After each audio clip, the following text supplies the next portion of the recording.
Alright guys, so first off, I'm a little sick, so my sinuses are kind of stupid right now, but I'm going to respond to this comment here. The burden of proof is the responsibility of believers, not non-believers.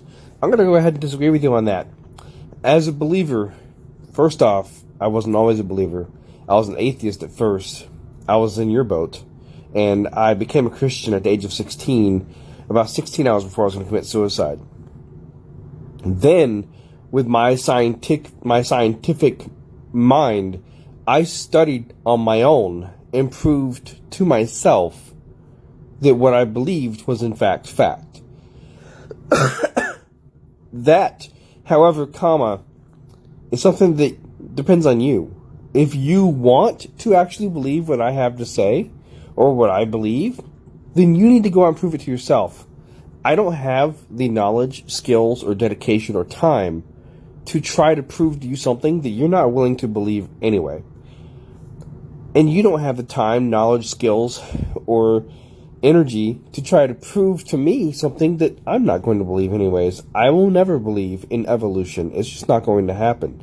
I've done my research, I've done my study, and I've convinced myself enough that evolution isn't true. It's a fallacy.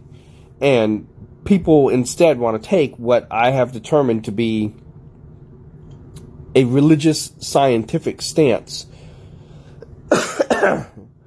to believe in something just because somebody else said it's true, when they can't really quantify it themselves. What I mean is as a Christian, I have received significantly more unprovoked hatred, criticism, and harassment from non-Christians simply because I believe in a God. I never even called out and asked for that attention. I never pointed anything out to anybody else. As a matter of fact, this is the most I would do about that. I don't go to people and just say, you should believe in God and Jesus Christ and blah, blah, blah. I don't do that. Instead, I leave them asking, why was he nice like this? Why did he do this or that? Why did I go out of my way to show you some generosity or love when you feel like you don't deserve it?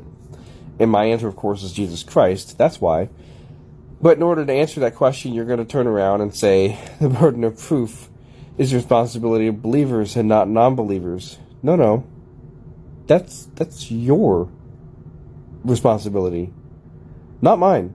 If you want to believe what I have to put out there, that's on you. You know, the information is out there. If you have a clear mind and a scientific mind, then you figure it out.